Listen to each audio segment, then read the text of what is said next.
நமஸ்தே. பெரிய பாஷர் ஆனந்த தாண்டவபுரத்தில் இந்த கல்லூரி வெங்கட சுப்பிரமணிய தீட்சித்துலு அவர்களுக்கு ஏற்பட்ட ஒரு அனுபவத்தை நம்ம ரசிச்சுன்னு இருக்கோம். பெரியவாள சாட்சாத் அம்மையப்பராகவே தரிசனம் பண்ணக்கூடிய ஒரு பாக்கியம் அவருக்கு கிடைச்சதுங்கிறத நேற்றுக்கு பார்த்துட்டு இருந்தோம். ஆனால் பெரியவாளுடைய ஆனந்த தாண்டவம் அதோட நின்றும் இல்லையே, இன்னும் எவ்வளோ அனுகிரகம் பண்ணுறதுக்கு இருக்குது அப்படிங்கிற விஷயத்த தான் இன்னைக்கு பார்க்குறோம்.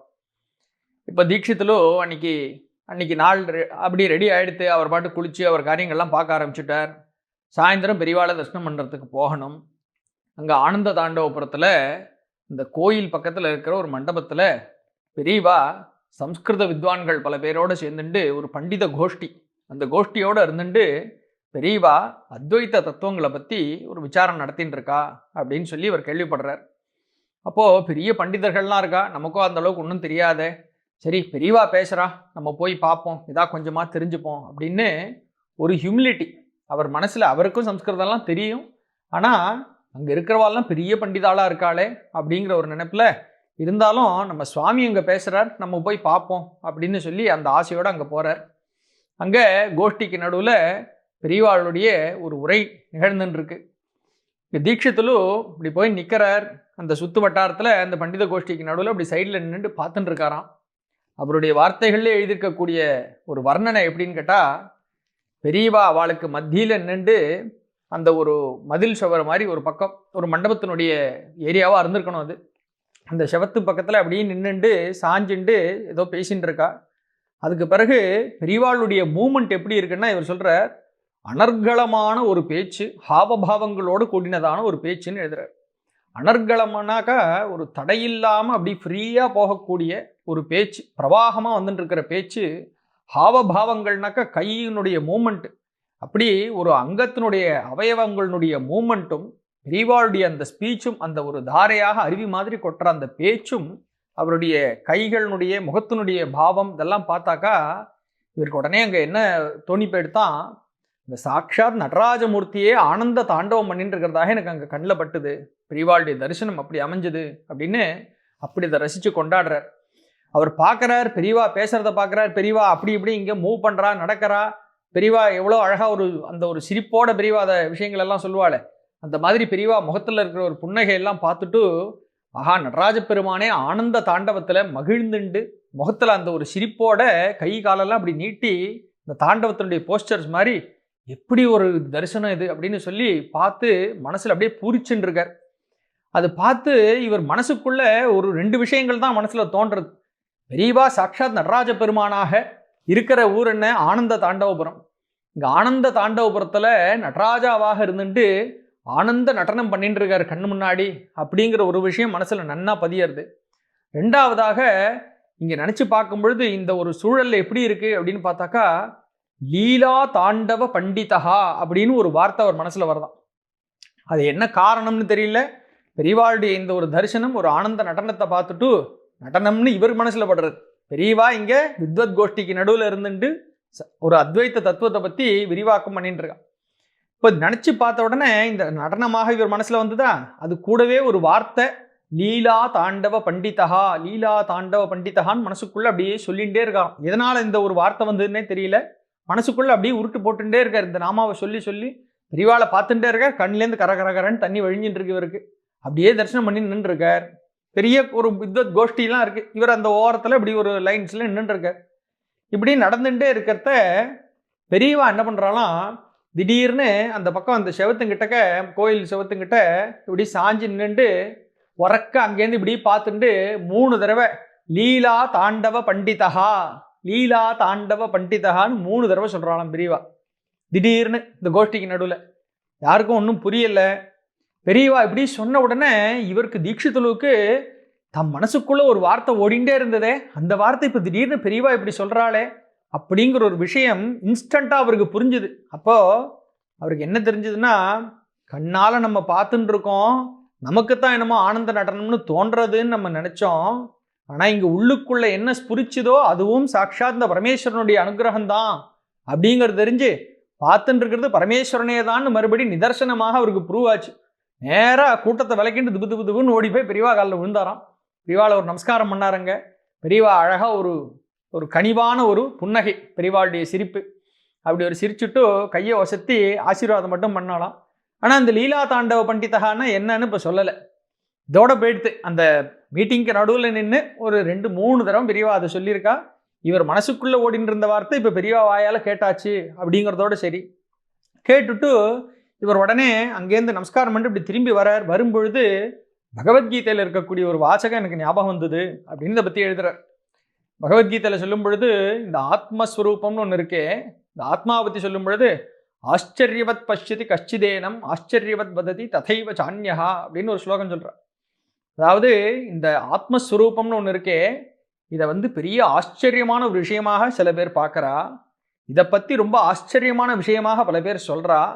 ஆச்சரியமாக இதை பற்றி பல பேர் சொல்ல கேட்குறோம். இப்படி பல ஆச்சரியங்கள். ஏன்னா இந்த ஆத்மஸ்வரூபம்னு எடுத்துட்டாலே ரொம்ப ஆச்சரியமான ஒரு விஷயம். நம்மளால் அதை நினச்சி பார்க்க முடியாது. எப்படி நடக்குங்கிறதே நம்மளால் நினச்சி பார்க்க முடியாது இல்லையா? பேர்பட்ட ஒரு ஆச்சரியமாக இருக்கே, அந்த மாதிரி ஒரு ஆச்சரியமாக அந்த ஆத்மஸ்வரூபமாக எனக்குள்ளேயே உட்காந்து இந்த வார்த்தையை உள்ளுக்குள்ளேயும் போட்டு வெளியிலையும் காமிச்ச ஒரு ஆச்சரியத்தை இப்போ நான் கண்ணால் பார்த்தேனே அப்படின்னு அதை மனசால இங்கே நினச்சி பார்த்தாராம் தீட்சித்திலும். பேர்பட்ட ஒரு பாக்கியம் அப்படின்னு தான் எனக்கு தோன்றது. சொல்கிறத கதோபனிஷத்தில் இருக்கக்கூடிய ஒரு வாக்கியம் ஞாபகம் வருது. கதோபனிஷத்தில் என்ன சொல்கிறா, பேர்பட்ட ஒரு குரு, அதாவது ஆத்மஸ்வரூபம்னா என்னன்னு உணர்ந்துட்ட ஒரு குரு கிடைக்கிறது ரொம்ப அபூர்வம். அப்படிப்பட்ட ஒரு குரு கிடைச்சாலும் அவர் வாயிலிருந்தே நேரடியாக இதை பற்றின ஒரு உபதேசம் கிடைக்கிறது அதை விட இன்னும் அபூர்வம், ரேரஸ்ட் ஆஃப் ரேர்.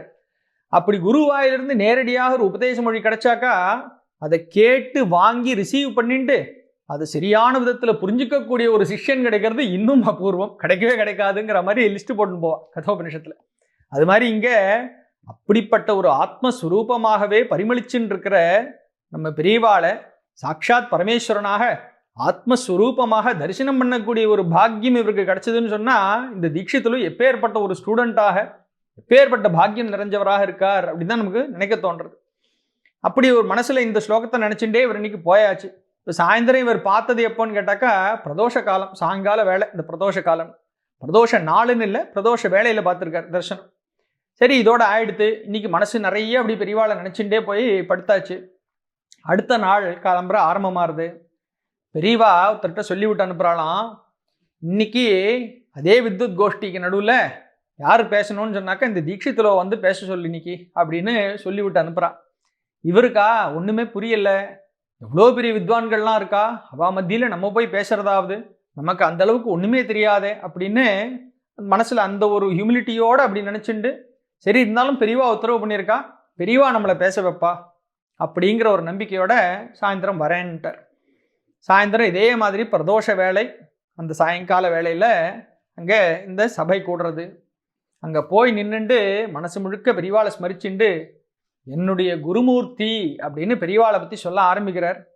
எப்படி சொல்ல ஆரம்பிக்கிறார்னா, இவர் எப்படி பெரியவாளை தரிசனம் பண்ணாரோ ஆத்மஸ்வரூபமாகனா பார்த்தார், அதே ஆத்மஸ்வரூபமாகன்னு சொல்லி இங்கே பெரியவாளை பற்றி அவர் பேச ஆரம்பிக்கிறார். ஏன்னா என்ன பேசுறதுன்னு தெரியல, ஆனால் பெரியவாளை நினச்சிண்டாக்கா ஆட்டோமேட்டிக்காக அதுக்கு மேலே பேச்சு வந்துருங்கிறதுனால பெரியவாளை ஸ்மரிச்சுட்டே அங்கே பேச ஆரம்பிக்கிறார். அந்த நிர்விகார நிராகார பிரம்மம், சச்சிதானந்த சந்திரிகை, ஜோதி பிரகாசம், இப்படியெல்லாம் இருக்கிற ஸ்ரீ சந்திரசேகரேந்திரரான என்னுடைய குருமூர்த்தி அப்படின்னு சொல்லி பெரியவாளை அப்படி ஸ்மரிச்சுட்டு ஆரம்பிக்கிறார். இந்த நினைக்கக்கூடிய ஒரு வார்த்தையும் உன்னதமான ஒரு வார்த்தைகள். அப்படி ஜோதி பிரகாசமாக ஸ்வயம் பிரகாசமாக இருக்கக்கூடிய ஆத்மஸ்வரூபமாக பெரியவாளை மனசால ஸ்மரிச்சுட்டு அந்த வார்த்தைகளை சொன்னாராம்.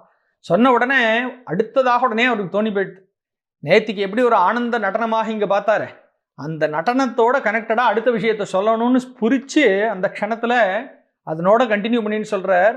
என்னுடைய குருமூர்த்தி ஸ்ரீ சந்திரசேகரேந்திர சரஸ்வதி சுவாமிகள், அவரே நடராஜராக அப்படின்னு இங்கே நம்ம தரிசனம் பண்ணிட்டோன்னா அவர் இங்கே உங்கள் எல்லார் முன்னாடியும், அதாவது இந்த வித்வத் கோஷ்டி முன்னாடி அவர் இங்கே பேசின பேச்சு இருக்கே, அவர் உங்கள்கிட்ட பண்ணின உரை இருக்கே, இதுவே ஒரு ஆனந்த நடனமாக அப்படின்னு எடுத்துட்டாக்கா சிவகணங்களுக்கு மத்தியிலே இந்த நடராஜ பெருமான் பண்ணின ஒரு ஆனந்த நடனம் இது அப்படின்னு நம்ம எடுத்துட்டோம்னா அவர் தாண்டவராக இருக்கார், நீங்கள் எல்லாம் சிவகணங்களாக இருக்கேள். அப்போ நான் என்னவா இருக்கணும்னு என்னுடைய பிரார்த்தனைன்னு கேட்டால் அந்த தாண்டவருக்கு கைங்கரியம் பண்ணுற கிங்கரனாக தாண்டுவு அப்படிங்கிற ஒரு பேர் தெலுங்குல சொல்லியிருப்பாருன்னு ஒன்று, தாண்டுவாக நான் இருக்கணும்னு நான் பிரார்த்தனை பண்ணிக்கிறேன், எனக்கு அந்த ஒரு ரோல் போகிறோம் அப்படின்னு இங்கே பிரார்த்தனையாக சொல்கிறார். அப்படி சொல்லிட்டு அந்த தாண்டூவாக நான் இருந்துண்டு பெரியவா பண்ண உத்தரவை முன்னிட்டு இங்கே நான் ஏதோ ஒன்று சொல்ல வரேனே, நான் இப்போ என்ன பேச போகிறேனோ இது வரைக்கும் நான் சொன்னதை எல்லாம் நிஜமாக அப்படியே இருந்தால் நான் சொல்கிறது இப்போது நான் பேச போகிறது என்னவாக இருக்கும்னு கேட்டால் அவருடைய லீலையினால் இங்கே நடக்க போகிற லீலா தாண்டவமாகத்தான் இந்த பேச்சு இருக்க போகிறது அப்படின்னு சொல்லி ஒரு வார்த்தையை சொன்னாலும்.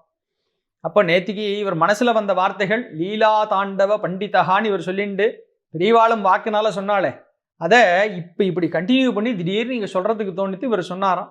சொல்லி முடிச்ச உடனே பெரியவா அங்கேருந்து பார்த்து சிரிச்சுன்ட்டு பக்கத்தில் இருந்த ஒருத்தர்கிட்ட சொன்னாலும், நேற்று கேட்டியே இந்த வார்த்தைக்கு என்ன அர்த்தம்னு, இப்போ புரிஞ்சுதான் நோக்கு அப்படின்னாலாம் பெரியவா. லீலா தாண்டவ பண்டிதகான். அப்படி ஆனந்த தாண்டவபுரத்தில் நடராஜ பெருமானாகவே இவருக்கு காட்சியும் கொடுத்து பெரியவா எப்பேற்பட்ட அனுகிரகத்தை பண்ணியிருக்கா அப்படின்னாக்கா பெரியவாளுடைய அனுகிரகத்துக்கு எல்லையே இல்லை. அதை ரிசீவ் பண்ணக்கூடியதாக இவர் ஒரு எலிஜிபிள் பர்சனாலிட்டியாக இருந்திருக்காரு. அதுதான் இன்னும் நம்ம தெரிஞ்சுக்க வேண்டிய விஷயம். அப்படி அவருக்கு எலிஜிபிலிட்டியை கொடுத்ததான ஒரு முக்கியமான விஷயம் இருக்குது இந்த கதையில். கதை இல்லை, இன்சிடெண்ட் தான். அதில் முக்கியமான விஷயம் ஒன்று இருக்குது. அதையும் நம்ம நன்னா தெரிஞ்சுக்கணும். அது என்னன்னு கேட்டாக்கா இவருடைய கேஸ் முடிஞ்சுடுத்து அப்படின்னு சொல்லி டாக்டர்லாம் கை விட்டுட்டான்னு சொன்னோம் இல்லையா, அந்த ஸ்டேஜில் இவர் அப்படியே எல்லாம் முடிஞ்சுடுத்துன்னு அப்படி கீழே விழற நேரத்தில் தம் வாயினால் சந்திரசேகரான்னு பெரியவாளை மட்டும் ஸ்மரிச்சுண்டு அப்படியே தன் உடம்பு அப்படி கீழே சாச்சார் அப்படிங்கிற ஒரு விஷயம் இருக்குது. அந்த ஒரு க்ஷணத்தில் இந்த உயிர் போகக்கூடிய தருவாய்னு சொல்கிறோமே, அந்த நேரத்தில் சுவாமியை நினைக்கிறதுங்கிறது எப்பேற்பட்ட ஒரு விஷயம். அந்திம ஸ்மரணை அப்படின்ட்டு இதை பற்றி பெரியவா சொல்கிறார். இந்த அந்திம காலத்தில் பெரியவாளை ஸ்மரிச்சுண்டு அப்படி விழக்கூடிய ஒரு பாக்கியம் இவருக்கு கிடைச்சதுன்னா எவ்வளோ தடவை பெரியவாளை ஜெபிச்சிருப்பார் அப்படிங்கிறத நம்ம யோசிச்சு பார்க்கலாம். பாக்கி விவரங்கள் நாளைக்கு. பெரியவாசர்.